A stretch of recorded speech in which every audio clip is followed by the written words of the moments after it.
Well, hello and welcome to my poll watch for November 2025. And I suppose before we look at opinion polls, we should mention two significant elections that have taken place in the last month or so. We had the Caerphilly by-election for the Welsh Parliament, and that went to Plaid Cymru.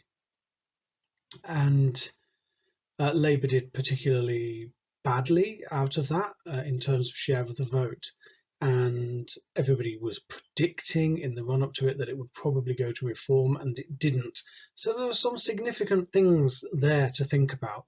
I think actually the most significant thing about that by-election for the Welsh Parliament was that Caerphilly has been consistently Labour forever. You can take a look. In fact, I encourage you to take a look at the results of the Caerphilly constituency for the Welsh Parliament, and indeed for Westminster, all the way through time, and you will find that Labour have won on every single occasion. So that seems to me more significant than either who won or why they won or whatever. By-elections are strange things because you get all sorts of protest votes coming out. So it tells us something, but it doesn't tell us everything. We will have to see the trend if there are further by-elections, but also bear in mind that there are elections to the Welsh Parliament in May 2026, not using first past the post in any capacity, not using the additional member system anymore. They are going to use a party list system. It is going to be a very proportional system, and if the polls are correct in Wales at the moment, then it looks like Plaid Cymru and Reform are going to get the lion's share of the seats between them. We will have to see what else develops in the run-up. And the second election I wanted to talk about was Lucy Powell becoming the deputy leader of the Labour Party, choosing to be very happy on the backbenches rather than in cabinet.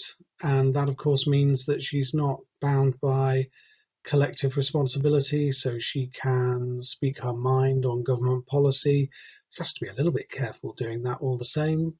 Parties that are divided do not tend to do well. So she won't want to be a source of division, but at the same time she will want to represent that kind of centre-left element in the Labour Party. People might be calling the soft left of the Labour Party. And she's there, and Keir Starmer can't do anything about her being there. He's got to allow her to do her piece. Whether this actually influences Labour policy or not is a different matter, but it could potentially down the line put Starmer in a little bit of difficulty, particularly when there's a controversial issue and she is the person that the media turn to for answers. So we'll see how it develops, but it was an interesting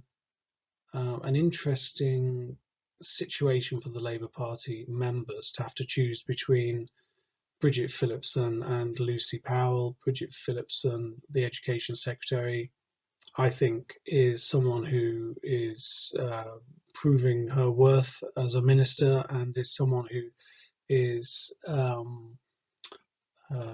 a skillful politician, I think. And then Lucy Powell, just sacked a few weeks ago by Keir Starmer, wins. That tells him something, doesn't it? Interesting stuff. Anyway, make of it what you will. Read about it. That would be even better. Right, let's take a look at the current polling averages. And as always, this is from a UK polling aggregate put onto Wikipedia. We'll have a look at the raw data of it in a short while on the next slide. But as you can see, popularity for Reform has kind of plateaued a little. We'll have to see whether that can go up further or whether it's now beginning to come down. Time will tell on that. It's always difficult when you see the furthest line to the right, the right hand side of the line. That is the latest picture. And the statistical way that they work this out kind of emphasizes the most recent polling. So it can change. That line could look different in a month's time. Labour continuing to fall, the Conservatives also plateauing. And the most significant thing here, I think, is the Green Party's recent success. They are doing incredibly well under their new leader, Zach Polanski. They are rising in the polls, and it appears to be at the expense of Labour. So I think we can kind of go with that. How far they can rise is really difficult to say. I know a lot of people on the left of the Labour Party are looking around for something else to support, and the Green Party right now is getting that. If Jeremy Corbyn's new party springs up at some point, it could start affecting this as well. So it's difficult to say exactly whether this trend is going to continue, because once your party, as it's called now, launches with a proper name, it will change things again. By how much, we do not know. I suspect that Reform has got as high as it can get. I don't think they're in a position to take many more votes off Labour. And as you can see, they seem to be kind of stable, as the Conservatives are. They got most of their votes from the Conservatives. So I think it's probably as good as they're going to get. They can probably only go down. And in the last few days, we've seen Nigel Farage kind of explaining how his 2024 manifesto was just a kind of list of aspirations. It was long clear. It was clear for a long time that it didn't really make sense, that things didn't add up, that you couldn't do all of the things he was suggesting he could do. And now he's having to revise that. And it's not the first time he's done that. He's done that with every single manifesto he's ever had. So he's getting more scrutiny now than he's ever had before, and he's having to revise. And this could go in two different ways, two broad different ways. Nigel Farage could professionalise Reform, and therefore it's not as radical as it seems at the moment. He could professionalise it, and therefore it's got to actually come up with policies that make sense, which I think is most likely to make it more like the Conservative Party, in which case, what do you want? Reform or the Conservative Party? And they're all rather similar, both rather similar.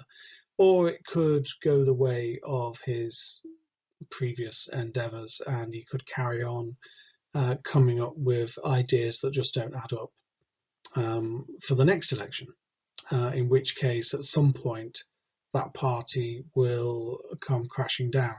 I don't know which it's going to be. Those are the two broad areas, broad directions I think Reform can go in. I think it's more likely to fail than succeed, personally, but we'll see. We'll see. So that's an interesting picture. But I do want to issue a word of caution about polling, as always, actually. We always have to be careful of polling. And there's one particular pollster who seems to come up with results that are consistently different from the others. And it's a company called Find Out Now.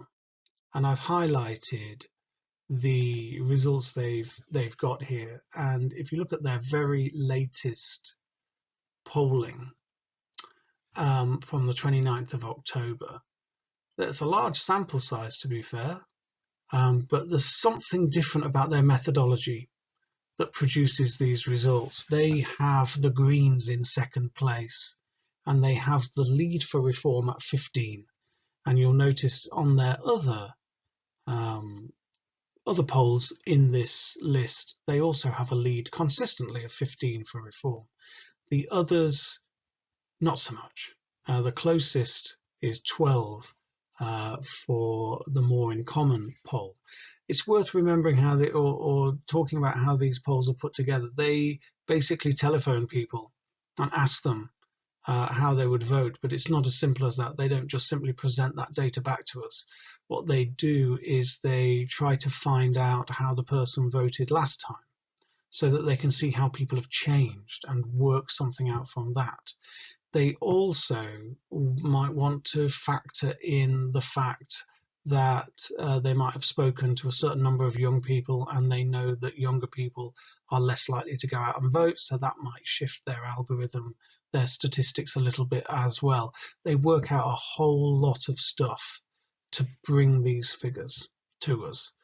And it's a bit, this suggests to me that Find Out Now is either they're incredibly clever and they're onto something, or they're wrong. And I have a feeling that they are probably wrong in some way.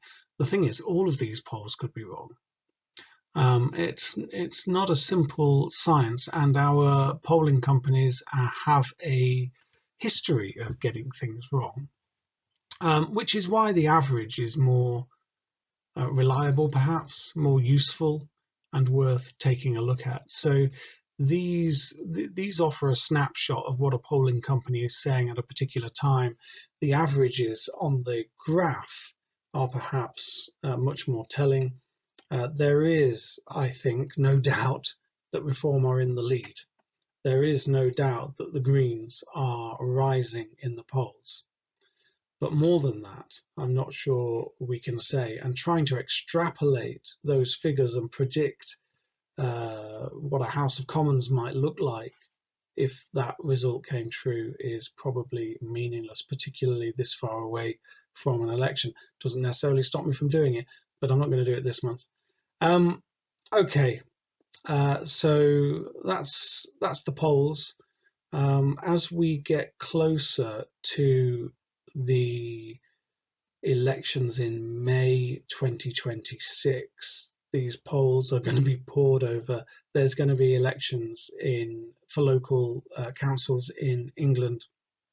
There's going to be devolution elections as well. The ones in Wales and Scotland are going to be really important,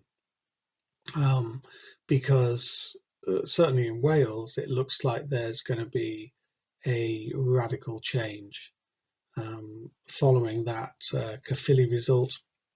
And taking a look at the polls, it does seem that voters are rejecting the Tories and Labour. But between now and then, in the immediate weeks, there is the budget.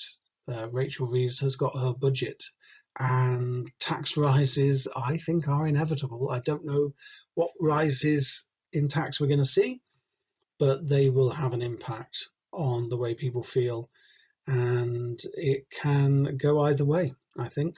I have a feeling that extra spending actually is what people want. They want to see public services work.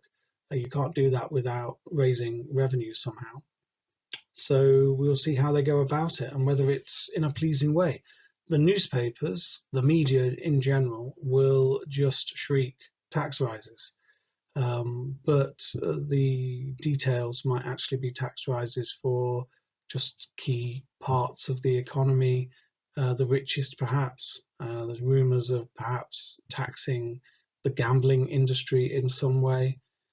So there will be some ways that Rachel Reeves can do this without perhaps annoying a whole lot of people. But we will see. It's a difficult job. Okay, happy studying, and I'll see you next time.